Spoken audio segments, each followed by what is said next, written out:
welcome to Co-Opinions. My name is Josh, and today I have Nick with me. Hey, guys. And Chris. Hey. So today, after a long hiatus, we're going to be talking about Final Fantasy 15, but it's been a while, so let's go around and talk about, in general, some of the stuff we've been playing. Nick, why don't you go first? I've been playing Yakuza 0 and becoming a real estate kingpin, fighting Disco Kings, Pleasure Kings, Media Kings, all sorts of kings. The Disco King and Media King are actually the same one. Sorry for those spoilers, guys. Spoilers! You also been sinking a ton of time into something else, something you're not quite as Dragon Quest 7? Dragon Quest 7, I am also continuing onward, and I'm about 70 hours into that. I'm looking forward to killing the Demon King again. I fought him before, but this is a game about repetition, retracing your steps. Their goal is to make one of the longest Dragon Quest games ever, just stuff that CD full of content. And they succeeded back then when they did that. And this is a streamlined version of the game, and it's not streamlined enough. It could do with being about 30 hours shorter. I noticed you were really enthusiastic about it when you started. Not so much at this juncture. A lot of the problem with it was that you would go into the past, go ahead and solve a problem, then go back into the present, and then have to explore through these environments again to get a necessary little fragment shard that would let you then progress to the next area. They eased up on that a little bit as time went on, but that got tiresome. Also, just dungeon reuse. I've climbed the same lighthouse 5 times. Yeah. 3 of those were absolutely mandatory. One of those was you didn't talk to this one NPC that were not clearly indicated you needed to talk to. So that's where my butt hurt about this game is really coming from. I'm going to be glad when this one shuffles off my books. It reminds me a lot of, what was it, the Temple of the Ocean King in Phantom Hourglass. Like that game a lot, did not like that dungeon. The only sore spot for that for me. But anything else you want to touch on, Nick? Are you good? I'm all set. Fantastic. How about you, Chris? Josh may know about this. I'm playing Final Fantasy Tactics. You're doing, is that a yearly thing you do? Yeah, typically about yearly. I know I took a year off last year. I think I was playing Xenoblade Chronicles at the time, so that cut into it. But every year I fire up Tactics, and instead of using the party they give you or the NPCs, I go through, delete everyone, and hire my own friends and rename them and build them around my actual friends. I usually pick a post on social media saying, hey, I'm starting a Tactics run. If you want in, give me your stats, birth date, name, social security number, last of kin, things like that. Right. And usually you go through, hey, you want to be a samurai? Cool. You want to be this? In fact, Nick, you were in it my last run, but not this time. Josh, you're in it, and you have chosen a very peculiar build. Oh, yeah. No, I picked a terrible build. Yes. It's awful. I'm not going to say it's weird. It was great for leveling and for training up the guys, but in your final build, it's a challenge. A calculator with orator abilities, so you can yell at everybody. You are slow as all get out. You chose 2 sword for your I did. secondary when you wield 2-handed weapons. So it's a useless sub-skill. Thanks, Josh. You're welcome. I hear you're having a little trouble currently. Yeah, I'm up to the fight in Chapter 3. We have to go rescue Rafa from her brother and some ninjas, and the AI is just terrible here. She has this crappy skill where her attacks are randomly generated from 1 to 6 hits in a 5-point grid fashion, and it can hit any of those points. And she loves to target enemies that are either surrounded or very close to our allies and kill our allies. Never hit the enemy, but hit your friends. So that sounds incredibly frustrating. Yeah. Has it slowed down enough that you're worried that you're not going to be able to get through it? No, I can get through it. I'll either have to just grind up until I can just steamroll everybody, or I did get some feedback from my friends on social media to try to cast stop on her or slow or something, because if she dies, it's game over. If everyone else dies, it's game over, and I can't control her, so she likes to go ahead and throw herself into harm's way. Have you thought about publicly firing all of your friends? I think about that every day. What are we talking about? All right. So anything else, Chris? No, that'll be it for today. Wonderful. It's been long enough since we've been on here that I actually went and pulled up the list of all the stuff I've beaten since we last recorded. And just some of the highlights is there was a game called Jotun that was kickstarted. It's a primarily boss-heavy game. They kickstarted an additional game called Sundered. It is a Metroidvania with heavy Cthulhu influence. Super excited about that. I beat the Severed game by Drinkbox Studios twice. Once on Wii U and once on Vita. I went through Uncharted 4, which was better than I thought it would be. And the big important focus was I got Final Fantasy 15 for Christmas. And I knew that I would have to start refocusing things here shortly. So I wanted to focus on that. And after about 45 hours, I think it took me, I got through the game and I said, Nick, Chris, you both have beaten this. You both feel strongly about it. So let's talk about it. So let's go ahead and launch into some of the backstory behind Final Fantasy 15. Do you remember a long time ago when you worked at a different job, you had some guy who was running his mouth and he said, this was after 13.2 had come out. He said, 13 is going to become a trilogy and 13 verses is going to become 15. And I go, that guy's insane. What is he talking about? 2 years later, 2 years, they go, we're doing all that stuff the crazy guy said. What? And at some point, Chris, have you played through the 13 trilogy? Only the first one. Okay, then you are not qualified to hate on it like me and Nick. At some point, we're going to talk about that trilogy. We haven't done that, have we? No, I think we're planning that for a particular spite-heavy episode. Oh, buddy. I have never as aggressively told people not to buy a game as I have with Lightning Returns. That is a game I have outright told people, do not purchase this game. We'll get into it later. But this was a game, 15, originally started as 13 verses or versus 13? Versus 13. Versus 13.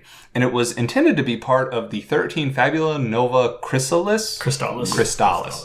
And Type 0, which was originally FF13 Agito, versus 13 and 13 were all supposed to be pillars in this same big cinematic universe. That worked out terribly. Agito was released as Type 0 in Japan on the PSP, didn't get brought over until we put it on the PS4 as Type 0 HD, at which point, if you played it, I think we talked about this very briefly in Xenoblade Chronicles X episode. I played it for like 2 hours and went, this would be better as a portable game. And a core part of their marketing platform for that game was, hey, you're going to get a demo for the new Final Fantasy game if you buy this. Buy this, guys. Yeah. There was even a penny arcade that said, oh, are you playing Type 0? Yeah. How long? Until the 15 demo downloads. And I looked up the plot to it. So we're already starting on the spoilers. This whole episode's spoilers, guys, if you hadn't figured that out. And it had time shenanigans in it. At the end of it, you found out it'd been a big loop. You don't care, right? No, I know about that. Okay. So it's a big loop that's gone on 600,000 times. I like that he didn't say he didn't care. He says he knows about this. So be careful what you say, because the time loop is very important to this man's worldview. Okay. Well, I'm sorry that you don't care. Okay. Don't care. Go ahead. I was going to say, you believe in shenanigans. Yes. And it was a time loop. It's gone on for like 600 billion times. It's ridiculous. I would have hated this. I'm glad I didn't play through it. So there's very few games that I put down, but I'm glad I put that one down. Then 13, we all know how that came out. I think Chris brought it up correctly. That game came out in 2009, and it spawned a trilogy of games that either you felt strongly about or hated, with Nick and I falling into the hate on the third game. I loved the second one if I thought it wasn't related to the first one. If you remove all the characters, you just go, oh, it's this girl's big time adventure. No, why do you keep bringing these characters back in I hate? So, but then, what was it, 2012 or 13, they finally showed Versus 13 again, but they said, given time, all things must change, and now it's 15. All right, and then it dropped off the radar again for another 2 years. Then they released the Duscae demo, and that is where we come into you guys, because I never played any of the demos preceding 15, but at least one of you guys played version 1, one of you probably played version 2, we're not sure on that. Nick, I believe you played the demo first? That's correct. So I played it a month or two after it came out, and my main experience with this, so it's leading you through the encounter that you have against the behemoth that's harassing the Chocobo farm in that demo. You also have a little bit of an overworld area with some side quests to explore. There's nothing too taxing about it. The behemoth fight at the end, then you have Ramu go ahead and throw down the lightning bolt, and it introduces you to the grandness of the summons. It gives you an opportunity to get used to the combat. I was encouraged back then when I played the demo. I thought that it had some combat issues. I was frustrated by getting surrounded by packs of enemies and getting attacked from off camera. That was one of those things that I found still occurred for me in the final game that I was a little disappointed about, but nitpicks. I thought it was a nice way to kind of showcase, hey, this is what we can do with Final Fantasy in an open world environment, and I think the fans responded favorably to that. And they responded quite a lot because there was enough feedback about it that they actually rolled out a huge multi-gig patch for a demo. Enough of a patch that they called it Dusque version 2.0. And Chris, you might have played this demo. We're not positive. Only reason I say that is because I picked up Type 0, but I didn't download the 15 demo until within a month of it expiring, because it gave you like 3 to 6 months to download the demo, and I just never did because I didn't even touch the game until that point. So it's a very good chance I played Blue Sky 2.0. I don't remember seeing 2.0. I remember playing it. I remember enjoying the feel of the game. It was the Final Fantasy I was looking forward to. I mean, you've got your 4 boys out.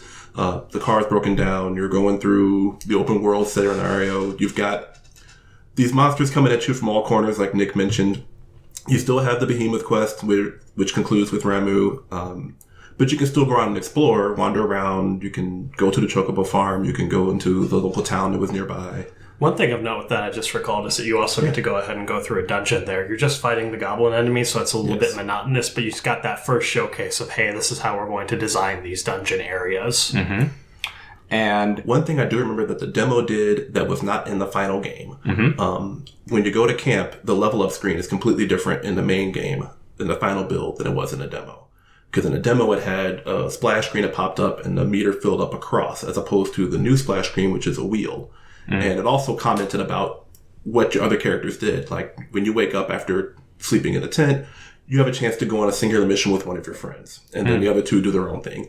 And it had some flavor text to it, because it talked about, when I played it, I went off with Gladio on some mission to kill monsters.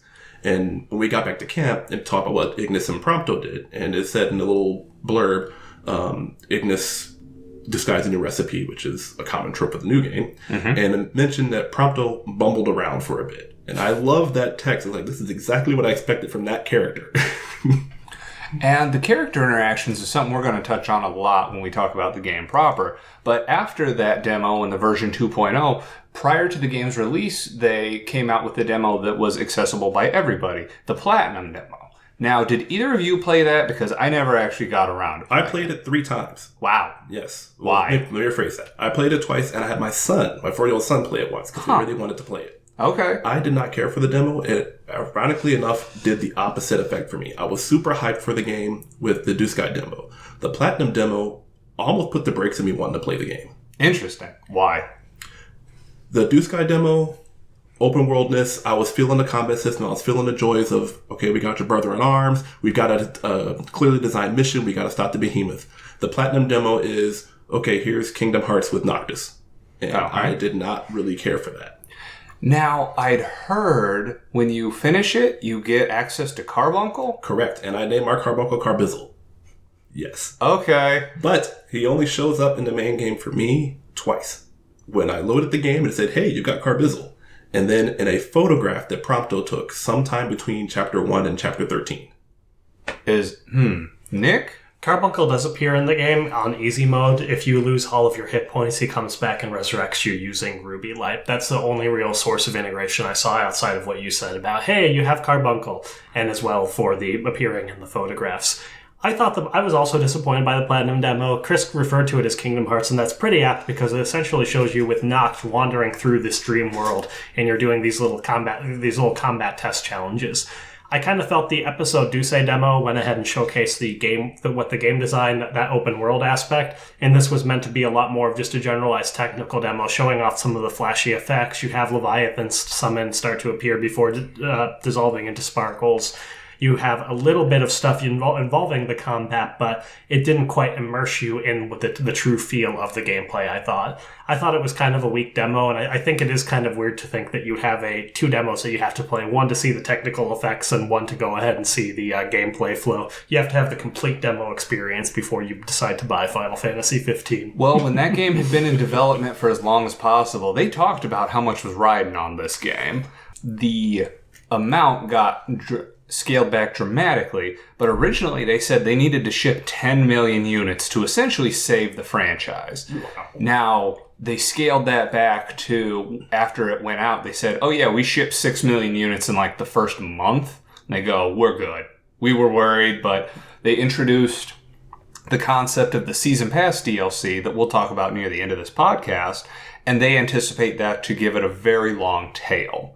Because the sales, they were enormous in the first month, but after that first month, they dropped off by 93%. Yikes. Which it makes sense, because nobody's gonna go on, PewDiePie's not gonna load up 15, and a lot of people aren't gonna go, wow, now I really want to play this 40-hour Final Fantasy game. In fact, when my girlfriend watched me play Final Fantasy 15, it was near the beginning when Cindy was talking. It's like, hey y'all, I need to blah blah blah blah blah, and she goes, what are you playing? Final Fantasy? But she's a Southern mechanic. I go, that is true. So this is a modern Final Fantasy. It's a modern Final Fantasy, and Nick brought up a great point, because we're going to touch on these things hit or miss, because there was a lot of game to digest. Oh, yeah. And at the beginning of the game, you're kind of tasked with going out and collecting the royal arms, the king's weapons. Yes. And other than Chris, you're the one who's the most knowledgeable about this. Nick, you're going to get second. I'm at the bottom of the barrel, because in terms of the grand scheme, and we glossed over this and we can bring it back if necessary, but there was a movie. There was a 6-episode anime, 5 or 6, Five or about an six? hour and 15 minutes long. Okay. Across everything. There was a 5 or 6, and then there was a player's handbook that had a lot of backstory. I played the game. I tried to watch the anime, but it wasn't dubbed, and I just was not feeling that. And when Nick handed me the movie, he said, try it. If you're not feeling it, read the plot online. And that was not a good sale. So I waited. He said, don't read the plot until you beat the first chapter of the game, because though the game starts in a really grandiose fashion, I loved how the game started. I want to throw that out there. They do the in media res thing where you're fighting the giant demonic fire guy. I don't know what's going on, so everything's awesome. So they cut back to before the fall. That got me a hint that something bad was going to happen.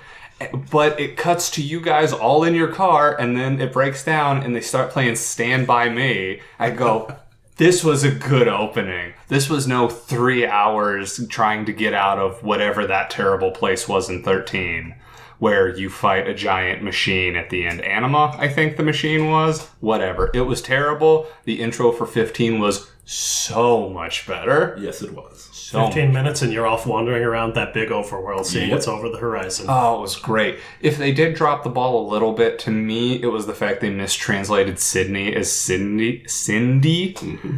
I don't. It's just one of those things. There's always a Sid, and there's still an old man Sid, but the functional Sid in this game isn't called Sid.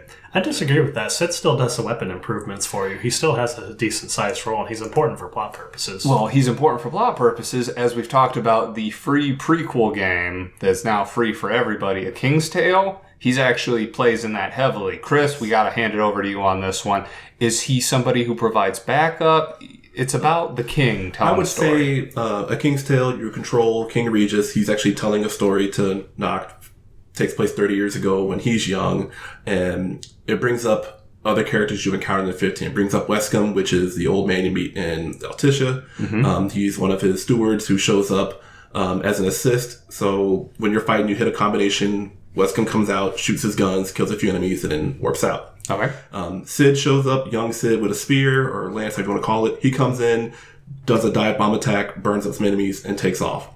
And then the third ally is Gladio's dad. I think it's Clavis. He shows up with it's a two-bladed weapon. It looks like the ore weapon from Chrono Cross that Surge used to wield.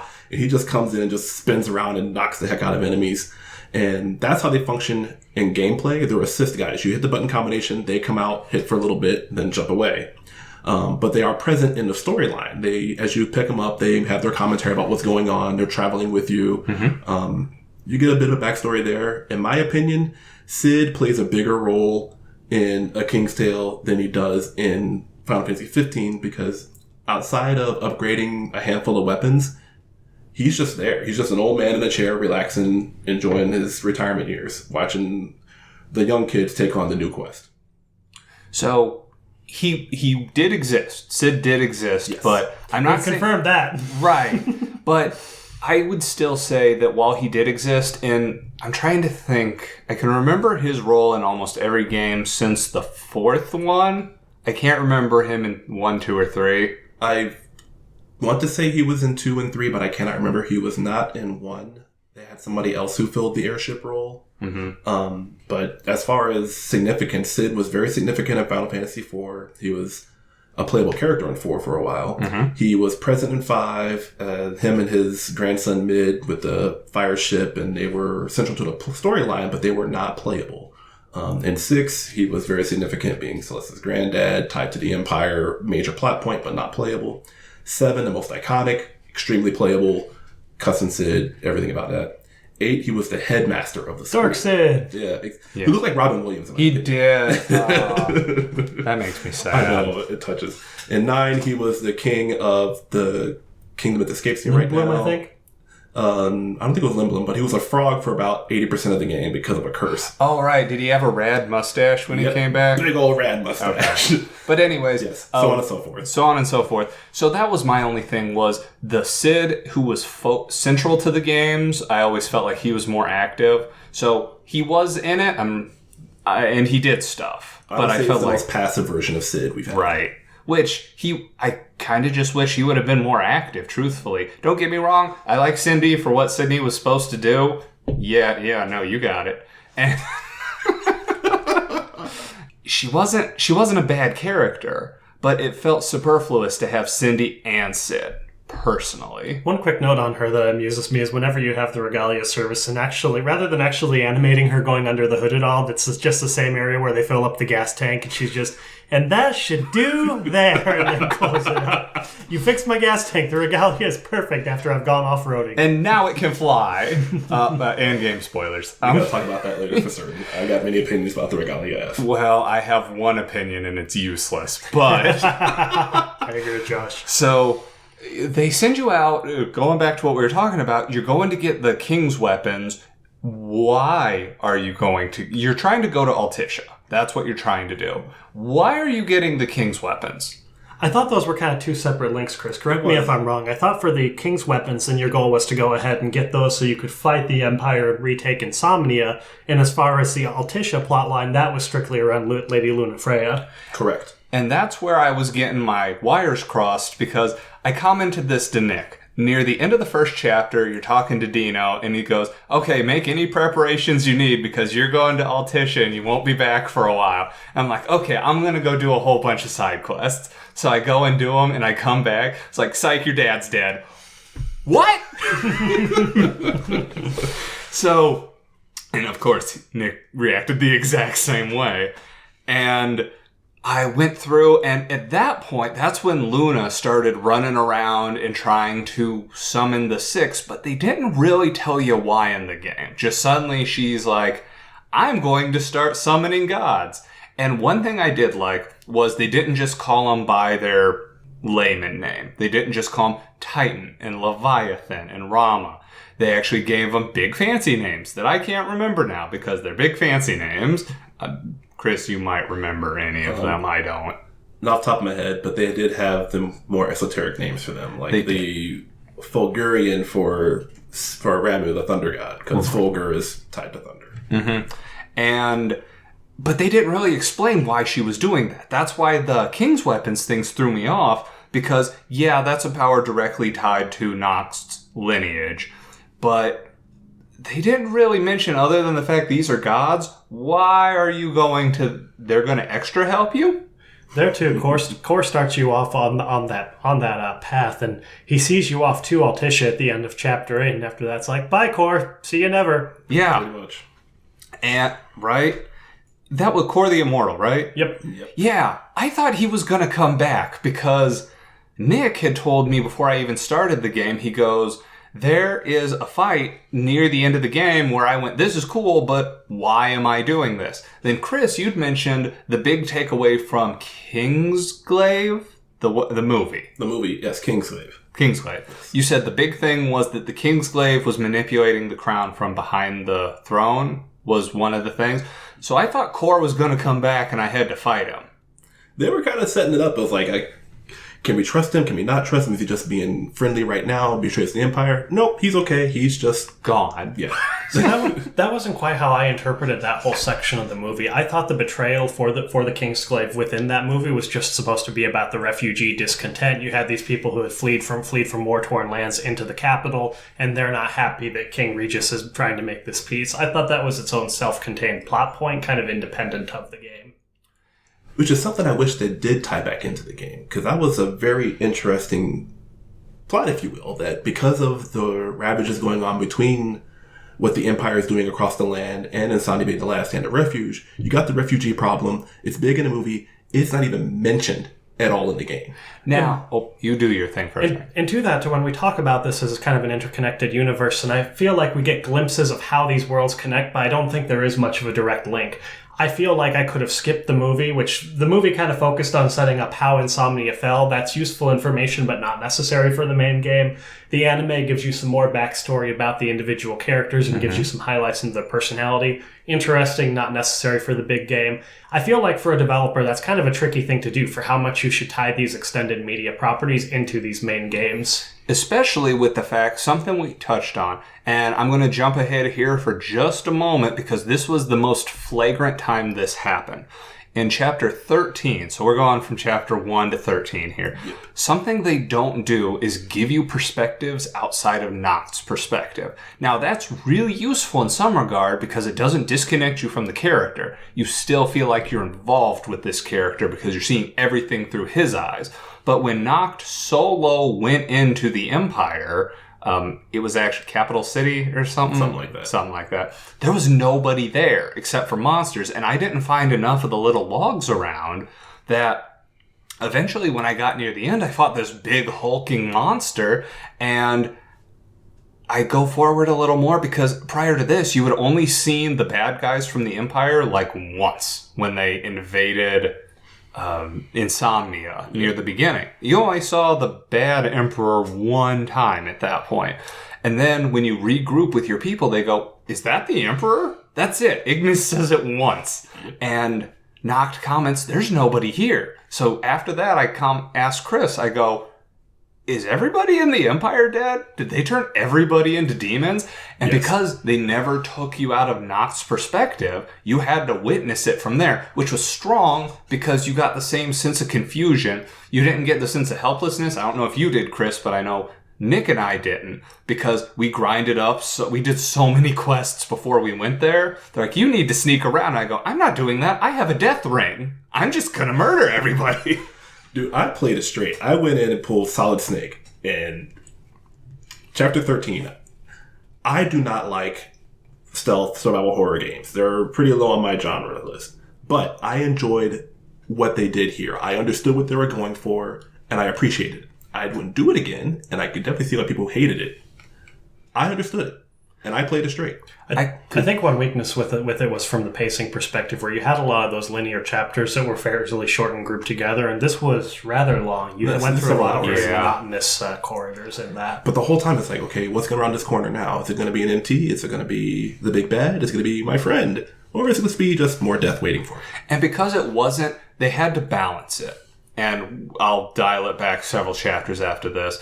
But they had to balance it because it couldn't be something that would instantly kill you because then why did I bother leveling it up? But on the other hand, it couldn't be something that did almost no damage. They had no good way to balance it. That's where the pacing became an issue because while you had the stealth kill thing that you were able to do when you were infiltrating military bases, you didn't have any of your powers because of a guy that they introduced. Here's how I'm tying it back. Much earlier in the story, they introduced Arden. Yep. Am I pronouncing that right? Yep. And I liked his personality at the time. He was laid back. You knew something was wrong with him because what kind of a name's Izunia? Any name with a Z in it, I am automatically suspicious of. So he introduced himself. I'm Chancellor of the Empire, Arden Izunia. There's at least two things in there I'm not okay with. Even early on in Chapter 1, I thought this was a nice touch when you meet him for the first time and he launches the coin at your head, the Gladio catches out of the air. I thought that was a great kind of laid-back, playful way to be threatening. But he's never super aggressive. Even when... Now, this was odd. now we're going forward. So you get Titan, which is a weird thing because Titan's aggressive. Like, he tries to attack you. It's an awesome spectacle, awesome scope. But for the 6 gods you're supposed to be working with, Titan's kind of a dick. And that confused me. I thought we were supposed to be syncopado with these guys. So I really wasn't sure because it sounded like he even gave Luna a hard time. The one who was going around and collecting everybody, he gave Luna a hard time. So then there was that fight. Great perspective on it. Weird introduction. So then from there you go and get Rama, which it's not even... Out of all the 6, that was the one I was most disconnected to. You touch a bunch of trees, you get them. Yep. Okay. Like, there's no... How the demo went? I didn't play the demo. Yeah, the demo went like that. You went into a cave, touched a rock. I've got Ramu now.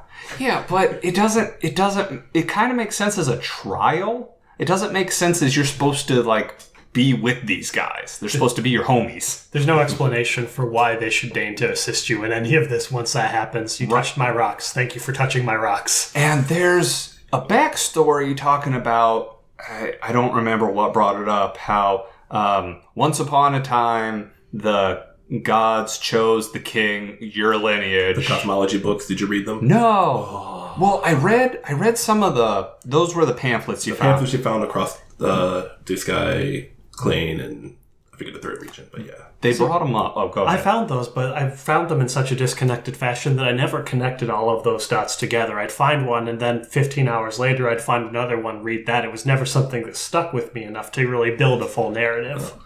I was different. I liked it. I liked it, but it was told in such a pulp fashion, and it was told with such a high, heavy-handed narrative that it was told like a story. You're giving me the King James version. I need the New International version. Yeah, and it was just one of those things where I understood why they were telling the story, but the story, it didn't seem like the gods really had the best interest. They didn't want the people to turn into monsters. Which, when you call them monsters, yeah, you don't want to be a monster. But if these things can live longer and are stronger and people aren't, like, once they are monsters, if they're cool with it, like, if everybody's a monster, is that bad? Like, if everybody's a goblin or an iron giant, like, if everybody's if either of you read the original version of I Am Legend, like the graphic novel? No, I know of it, though. Okay, so at the end they talk about everybody's becoming vampires, but when everybody's a vampire, only the last human, he has become the new monster, because he's killing everybody. So if everybody got turned into demons, then would things be worse off? This seems like another take of the I'm evolving into a higher being kind of argument, though, and that seems to be a recurring trend, especially for megalomaniacal mass villains, is, well, I'm just evolving into a newer form of God that you puny humans can't comprehend. Well, and that will tie into the end when we hit the most contentious part of this conversation that we preloaded. But once you get the summons, then it really kicks into gear with Leviathan. And Leviathan fight, to me, was the part that best showcased how good this game could have been if they tweaked it a little more. And I've talked to Nick about this I may even talk to you about this, Chris, where for the first part of the fight, where you're supposed to warp and hit them and do so much damage, the game did not have the finesse to pull that off. It took me too long. I couldn't hit stuff. It wasn't that I didn't know what to do. It just wasn't precise enough for it. Gotcha. That should have been a timed portion, because anything about the scope, and Leviathan was monstrous, which was awesome. It was beautiful. I love that entire sequence. And Leviathan was also a huge douche. So this, again, goes into the whole gods kind of suck in this game. Because now we're at 2 out of 3 of them who were not nice.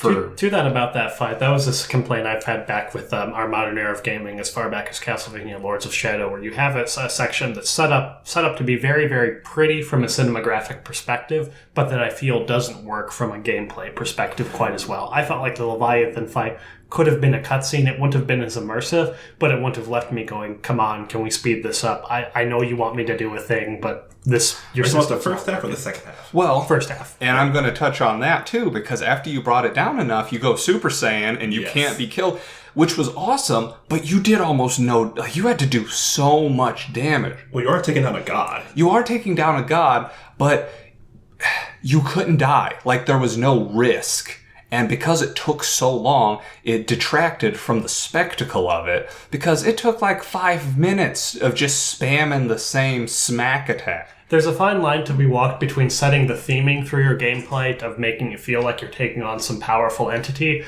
but still having the game itself be fun. I feel like these are two needs that need to be balanced, and I felt like the Leviathan fight was balanced too far in favor of, yeah, you're fighting a god. I want you to feel like you're fighting a god. I feel completely different. I don't know if maybe it's because when I did the fight, it lasted about 5 minutes, but I was experimenting that entire fight. I was warping over here, warping over there. Cool. What are my powers now that I've become basically Super Saiyan knocked? Can I look up? I look up high in the sky and I see this maelstrom rising up as high as the eye can see.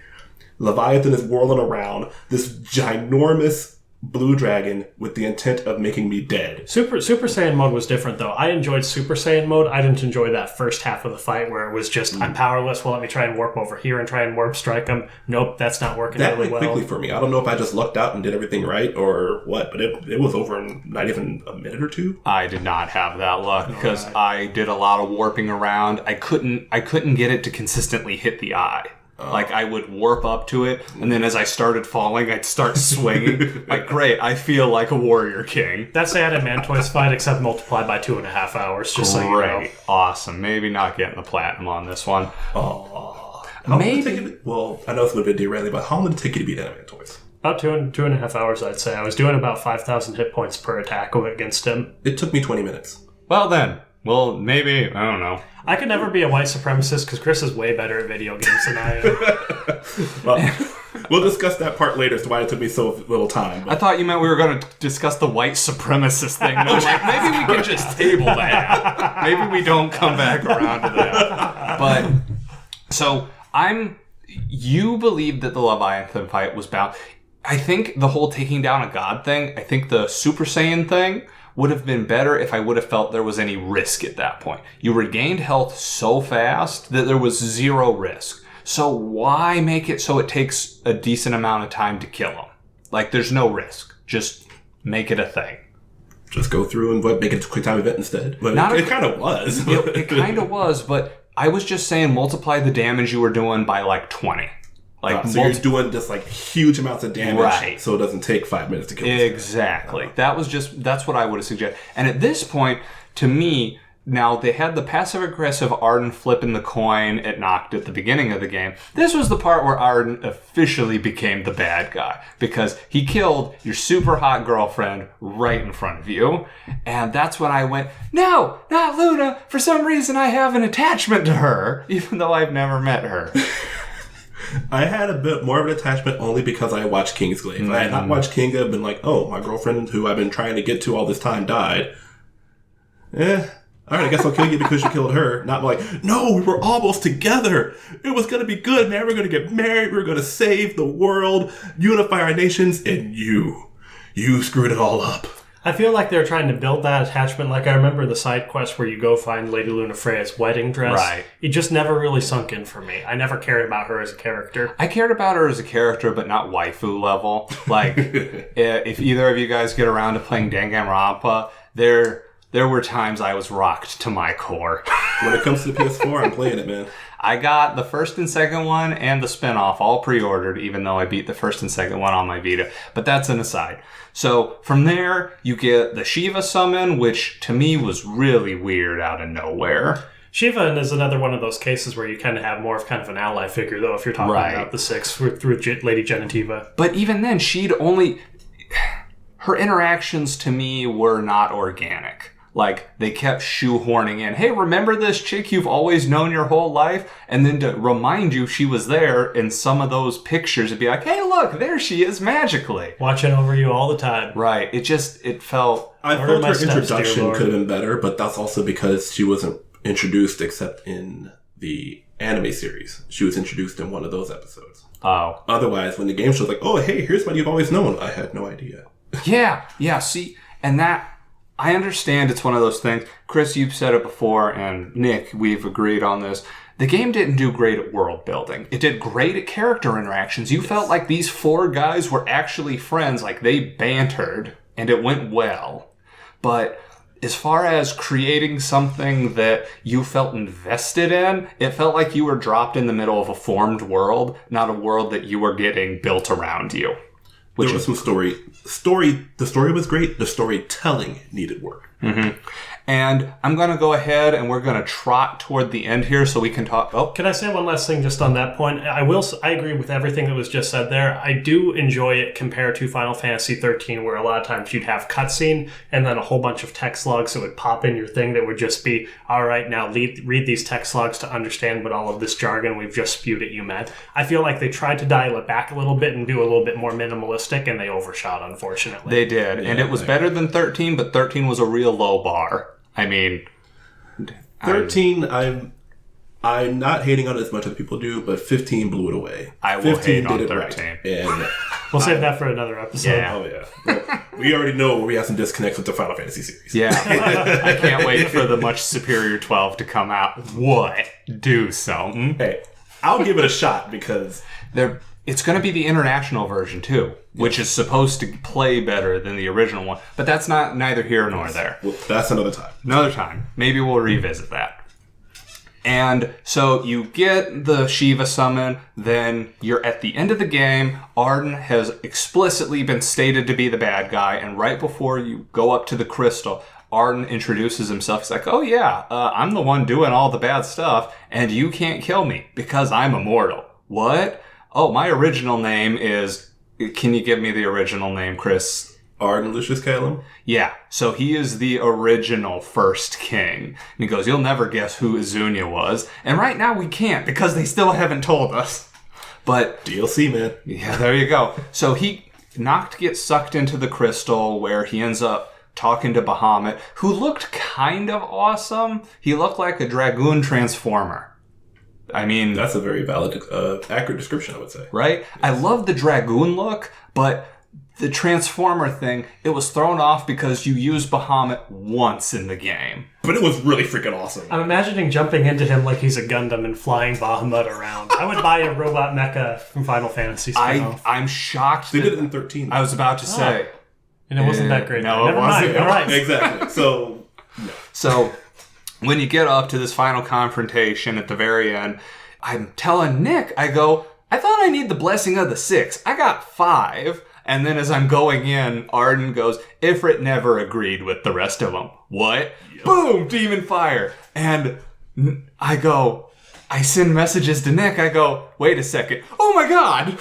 That was actually really awesome because I did not expect that to be Ifrit. Ifrit's always the monster summon. He's always a big werewolf-looking dude. I was not expecting that. That was really cool. What wasn't cool was I never figured out the right way to do that boss fight, so I just felt like I was running up to him, smacking him, and running away.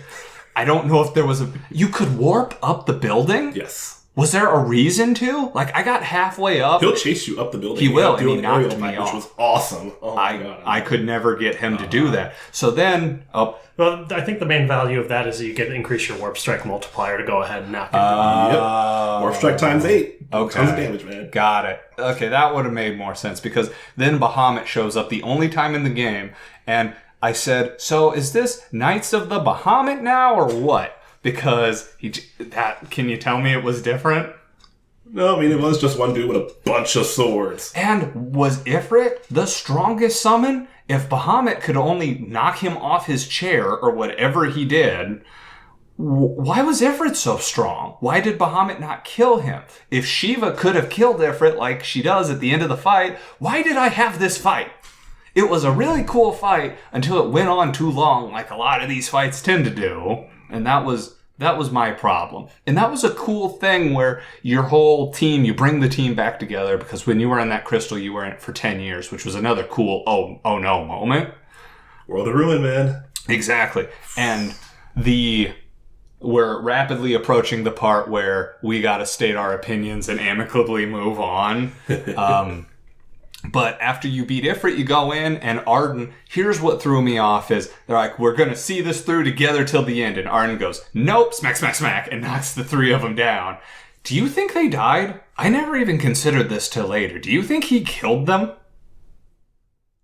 I never thought about it, to tell you the truth. I never thought they were dead. I always thought that he just knocked them out to make a one-on-one fight. I never thought they were dead till I realized you never see him again for the game. Yeah, that's also one of those things where after the fact. Yeah. Seeing as you die at the end, there's a very limited time window where you'd see him again. Though. Exactly. I thought they were just knocked unconscious, but I saw a lot of disagreement online to that point. Okay.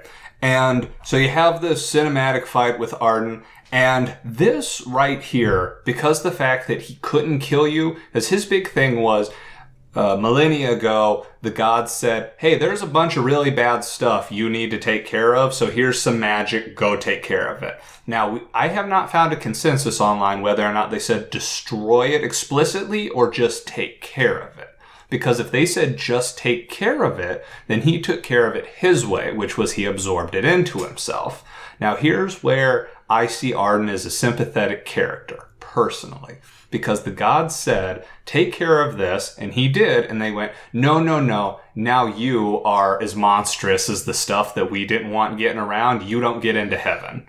And I'm curious if Ifrit, because Ifrit's the one who spread around all the demon stuff. Star Scourge is what it's called for the rest of this. And I'm curious if Ifrit was spreading around the Star Scourge to try and make humans stronger, to like make them comparable to gods. I draw a parallel between 12 and 15 here because there was the rogue god who sided with Sid, who wanted all humans to be able to stand up to the gods. Is that what Ifrit was trying to accomplish? We're not 100% sure here because we're not given a backstory to their motivation. So I feel like the gods said, okay, Arden, you're now strong enough to take us on. You don't get into heaven. You messed up. And the person who carried the torch in his place was we're assuming brother or sister or something. Some relative of Arden took up the task. So I don't feel like at any point Arden actually hated Noct. He just hated his line. This was 2,000 years later. I don't think he saw people as people anymore. I think he saw Noct as the product of his lineage. Noct could have been anybody, and he would have, because in his personal interactions, he's actually decently amicable with Noct. Only when referring to him as the king does he have a problem. He says, I want you at full power. I want me to get my revenge on the person who wronged me, which is you from 2,000 years ago. So I don't think what he did was necessarily right, but I can see why he wanted to get revenge on these astral figures, and he didn't see people as people anymore because he's been fighting essentially gods for the last 2,000 years. That is my approach on why he's sympathetic. Chris? Well, I was going to talk about that, but I'm still processing the thought that your friends are dead. That never crossed my mind. And the fact that the bros are gone. Ignis, Prompto, and Gladio are dead. No, why'd you tell me that, man? For the DLC. Sorry. Why'd you tell me that, man? Bring it in. But anyway, I felt that Arden, like you said, I mean, he was tasked to take care of this problem, and he did his job a little too well. And the god's like, oh, you did better than we expected, so we can't give you your final ascension. Sorry, dude. And Arden is like, oh, well, screw that. If I can't get in, nobody gets in. And so then he goes on this path of darkness. I can understand why. I totally get it. I would be like, you mean after all the work I did, after everything I've done to save the world, I can't get my happy ending? Screw you guys. I'm going home. And by going home, I mean taking the whole world down with me. But that's still a bad thing, man. No, he did a bad thing. I'm not saying he didn't do a bad thing, but I'm saying he did a bad thing where he, instead of seeing it in black and white, he saw it in orange and blue. Like, he wasn't viewing it as, I'm destroying the entire world. He viewed it as, I'm destroying the gods and everything associated with the gods, which happened to be the whole world. It's just, he caught the rest of the world up in his astral feud, which sucks. It's bad, but I feel like I can see his perspective. But, Nick, you feel diametrically opposed to this. So you mentioned about how to you then the specific instructions he was given were very important. Was it just take care of this, or was it to eradicate this corruption? Yes. And to me, any of these kind of fantastical stories involving this kind of morality thing, then that sort of light, darkness, good, evil, it's very much focused on that as a conflict, not we'll find a way to go ahead and just make this corruption live. So to me, bringing the corruption to live inside of himself is an understandable thing for him to have had a fall from grace for. I also, and this gets into the weaknesses of the game as a whole, we really only have Arden's word for this. When the Six speak, they speak cryptically. You basically just have a guy who's been eating the same grudge for the last 2,000 years telling you that he was a good guy back then. There's not a lot to go off of, and that's part of the game's construction. What I will just bring up to reference is that there is a secret dungeon that's only accessible with the Regalia F called the Pit of Eos, I think it is. It's not spelled the same as the world name with 3 letters. It's spelled slightly differently. There's been a lot of speculation to what exactly that means. It's a platforming-only dungeon where you're going through, navigating through these various set pieces. And one of the theories I've seen online about this was that this was constructed by Ifrit to explain Ifrit's motivation. And it tells a story. One of the running theories that's been acknowledged by the voice actors for the game and discussed, no actual discussion of this from the developers, is that Ifrit went in to go ahead and rescue Eos, who was constrained down in the underworld containing the Star Scourge. And that would kind of be interesting if you see Arden mirroring that exact same behavior of pulling the Star Scourge into me and, it's going to be okay, and then needing to be separated because of that corruption. So Ifrit becomes focused on bringing her out, is unsuccessful, kind of similar to some of the Greek tragedies. She dies as she's about to escape and exit out of the underworld, and Ifrit is now bereaved. The Orpheus tale. Yes, exactly. And that would explain why Ifrit as well is upset and why Ifrit partners up with Arden Azunia for this purpose. I'm curious, so I think we've touched on that pretty well. And just as a quick aside about the Regalia Type F, when you can fly at the end, I thought it was garbage because you can already quick travel almost anywhere except that place with the flying. So why do you need to fly? I flew once for the trophy, and then I smashed it into the ground on accident, and I said, I'm never doing this again. I think the only reason they put it in was because everyone was asking, it's Final Fantasy, where's my airship? And they went, oh, crap. And then they had to figure out a way to do it, and they were like, it crashes a lot. Is that a problem? Nope, we got to meet this date. We can't delay it into 2017. I love the fact that it crashes a lot because I play games, and after I beat the game, how can I kill myself? What are some weird ways that I could just off my team? And the Regalia delivered in spades. Okay. What's that giant mountain? Oh no, it's animate. Oh no, we're on fire. Okay, you did not sell it for me. Oh, the biggest thing for me was that this whole time, the game centers around the car. I mean, it is basically the fifth man. You start off pushing it. You start off getting fuel for it. You're traveling around everywhere you can for it. And when it gets stolen, that hurt. I'm like, you mean I gotta walk everywhere? Oh wait, I've got chocobos. Yeah. So that helped. Chris's story about how you used the Regalia really makes me glad that this game didn't have skyscrapers. Ooh. Testy. Anyways. Then, I think it's the end of chapter 12 or the start of chapter 13. When you're doing your speed cruise control breakout, you crash, and then the game gives you an in memoriam for the car. Yeah, they were not subtle. It got you in the fields. It got me in the fields. I missed the car. And then it came back, and when you first put on the gear so you can fly, and you take off, and everybody's screaming like, woohoo, this is awesome. I was right there with them cheering at the screen. Oh, it was great until I tried to land it, and I got my first game over. I would have enjoyed it as a way to go ahead and avoid the long load times for the quick travel, but to go ahead and have that difficulty in landing made it where I didn't really end up using it. I had a hard time crashing. I did not. I did. It was hard to force myself to crash. So let's go ahead. We got about 7 minutes left. Let's burn through what we expect the DLC to be. Personally, there's points where it's really obvious where the DLC is going to focus. Gladio leaves before Chapter 8, I believe. Yeah. And that seems like it's going to be the most mundane out of all of them. They'll probably pull a curveball in there because the other places where people leave, it's at much more story significant portions. Do we have any expectations for the Gladio DLC? I love Gladio, the character. I did hear one thing about it suggesting that he's going to be going into the underworld itself, and I'm hoping that may tie back to the purpose for that Pit of Eos and kind of take this thing that's been just alluded to and give it a little bit more structure to the story to explain some of the motivations, something where Gladio doesn't know the significance of what he's seeing, but you as a player who's seen the full horizon of information are like, oh man, that's what all this meant. That would be cool. I forget where I heard it, but one of the rumors I heard is that in the DLC, it explains why Gladio got called away. I forget if he got a letter or somebody tipped him off, but essentially he goes off to fight Gilgamesh. And that would be amazing. And that's why he gets his scars. Awesome. That does definitely happen because they did release a screenshot of Gilgamesh, so we know that does happen. That's going to be a killer. Yeah. I'm looking forward to that. I like to see how he got his scars, what made him that was so fervent that he had to say, sorry, Noct, I know you're trying to save the world, but I got to take care of my biz. I hope they bring back John DiMaggio for the voice again. Oh, that'd be the best. Oh, yeah. So next, they say Prompto will be the second one, or Ignis? I think it's supposed to be Prompto, which is another one I'm interested about, because I really like Prompto as a character. He's arguably my favorite of the four. He was an interesting thing because they went, oh yeah, by the way, I'm a grown human like any of these MTs, and all your characters are like, that's fine, whatever. You just gloss right over it. Oh yeah, which is...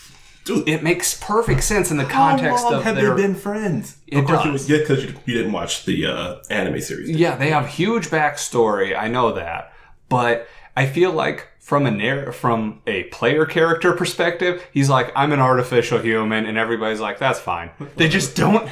They don't care because it doesn't matter. It does, but give them everything they know about him, all of the trials which they went through. I thought it was realistic. It was realistic, but that's kind of what shocked me, which speaks to the strength of the story or the weakness of previous stories. One thing I really want to touch on Prompto, because I was talking to my friend about it, and it's a theory I have. And Nick, you may know about it because you watched the anime series, right? So you know about the big old monster they fought. And I forget what ice cave it is, but you fight another Naga there, and she's like, "Where's my baby?" Oh yeah. My initial thought was that it was that monster from the anime. Not anymore. I have a new theory. As you know, Prompto was born, raised, built in the Magitech Research Facility, as I'm calling it now. They were breeding them to be MTs. Those that did become MTs became monsters, demons. Right. What if they still retain some of their humanity? Because where's his mom? I don't know. My theory is that that's who was in that cave, and her baby was Prompto. Dun, dun, dun. That's dark and depressing. Oof. Well, I mean, when you pull him out of that torture chamber, he's like, tell me I'm really a person. Exactly. It's like, oh, this got real dark. Final Fantasy VI's Magitech Lab is like, man, this is a dark, evil place, but it's kind of a cool, fun adventure. Chapter 13 Magitech Research Facilities. No, this is hell on Earth. This is like a survival horror game all of a sudden. Yeah, this is not good times. But the last one will be Ignis, and everybody knows when you're going to play as Ignis. It's going to be during the Altissa fight. And Nick linked me some really interesting speculation about what's going to happen in that, but we got to know when he went blind. Like, that's the big thing. That was a huge... That hit me hard. Yeah, that sucked. When you're going through the next dungeon, and you have to choose, like, do you want to come or not? I was a dick and said, come on, man, you're part of the team, we gotta go. But apparently you say no, he still comes anyway. Yeah, I kind of got that. One of the pictures I have, and I almost used it as my, the final game picture you take with you. Mm-hmm. It's a picture of Noct helping up Ignis when you're in that dungeon. Yeah, right in the fields. Yeah, that was... I sent Nick a message. I go, they blinded Ignis. Tell me he gets his vision back. Well, he can kind of see shades of light.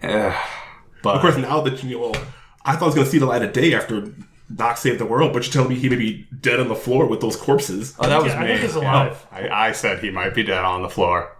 Screw you, Josh. I'm just saying. But Nick, I don't want to mow your lawn on this one. Do you want to say what the speculation was with how he lost his sight? Sure, I'll go ahead and I'll throw that out there. There are two things we're speculated on for that DLC. One was that you can control Ignis as sort of a commanding general for the fight for Altissia with kind of some real-time strategy aspects of resource management. That's right up my alley. And the other aspect about how he saved the site was that he put on the Ring of the Lucii, and he essentially made a deal to go ahead and make a personal sacrifice where he could save either Luna or Noct, and he chose to save Noct. This is just a random 4chan speculation. It was part of a long text dump saying, hey, these are all the updates that are going to happen in the next year. Could be a load of crap. Could be something to it. Hard to say. When would have gotten the ring? That's my thought. Lady Lunafreya had it, I thought. Yeah, didn't. Oh, so he would have got to Luna before Noct did. Ooh. Yeah. Well, because Lady Lunafreya had it that entire time. Yes. Had that entire time. Yes. She carried it from Yes. the Insomnia because of the movie. So I am going to get the season pass because this was a good game. The characters were amazing. The music was incredible. Oh my God. The story could have been delivered better. It wasn't bad story. It just could have been delivered better, which I've made the case in other franchises before that makes it a bad story. But I'm willing to see shades of gray on this one. Overall, I like the game a lot. I wouldn't give it a 10 out of 10 by any means, but I would recommend it to other people. And like Nick said, as I go, are they really just using like the 6 most basic summons here? He goes, it's a Final Fantasy for newcomers and oldcomers. Oh my God, I just got it.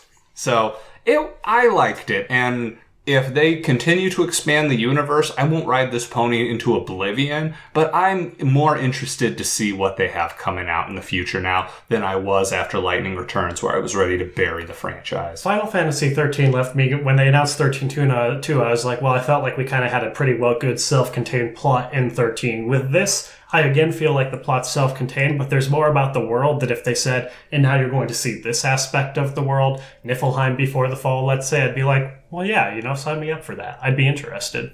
And the last thing that I will say on it, well, actually, Chris, you give your thoughts real fast. What about the entire game? Yeah, your elevator. I thoroughly loved it. Yes, it had some story issues, but oh my gosh, the characterizations, the beauty of the world, the music, I still to this day will rock the Claim theme, battle theme in my car. It's good soundtrack. Oh yeah, it's phenomenal. If I had to put it somewhere on my sliding scale of Final Fantasy titles, my top 3 are 6, 7, and 10. This might be number 4. It's fighting with Final Fantasy 4 for where it is for me.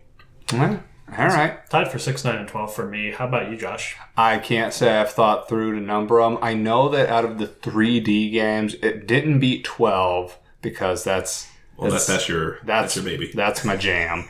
As far as 7, 8, 9, 10, I would say it was... So none of those I would consider inherently bad. They were all good for different reasons. I would say it was better than 8 or 9. 9 was good because it was a fantasy homage to a lot of the earlier ones. 8 was good, but it was such a dramatic change in their approach. 8 was kind of like 2 was to me. They changed up so much stuff that it was better approach than 2, but it was still super different. Anyways, I would definitely say it ranks up there as probably one of my top 3 3D ones. But the thing that really sold it for me and why I will recommend it to other people is there was a very real sense of finality in that closing scene. Like, I felt like I had closure at the end. When you go back to the title screen and they superimpose Noct on there. Up to the title screen, I'm man. like, ooh. Like, this got real. You are not alone with that. So, I have generally good things to say about it. And we may come back to this plot after the DLC comes out. We may touch it piecemeal. We may touch it all at once. Who knows? I'm all about touching it. Anyways. Anything else, Jim? Nope. Phrasing. Anything else? Just that I really, really, really loved how the 4 guys work together. Yeah. Like, for example, you can do little combos. You got the link strikes. Everybody has their own personal flair. Like, if Noct and Prompto sync up and they do a hit, they'll casually do a high five as they walk away from the monster. And I'm like, I haven't seen that. I love that. Or when Ignis and Noct do a combo, Ignis will throw his lance to Noct and he'll come down with 2 spears to finish off a guy. There was a line in Golden Key where Prompto goes, wow, this place looks really romantic. And Noct goes, yeah, and you get to be there with the 4 of us.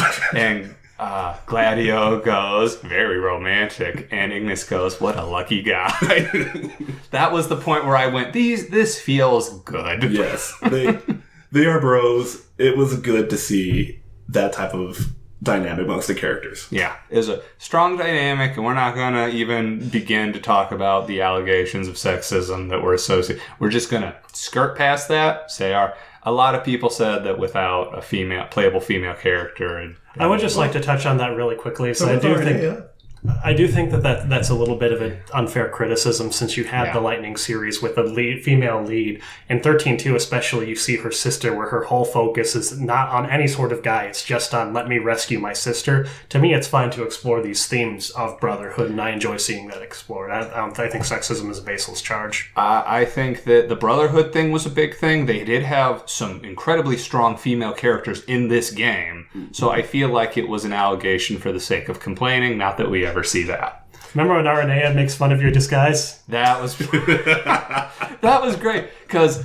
I did the defer to prompto, and she goes, are you really the new recruits? And it goes, answer or defer to prompto, and I click defer to prompto, and he goes, thanks!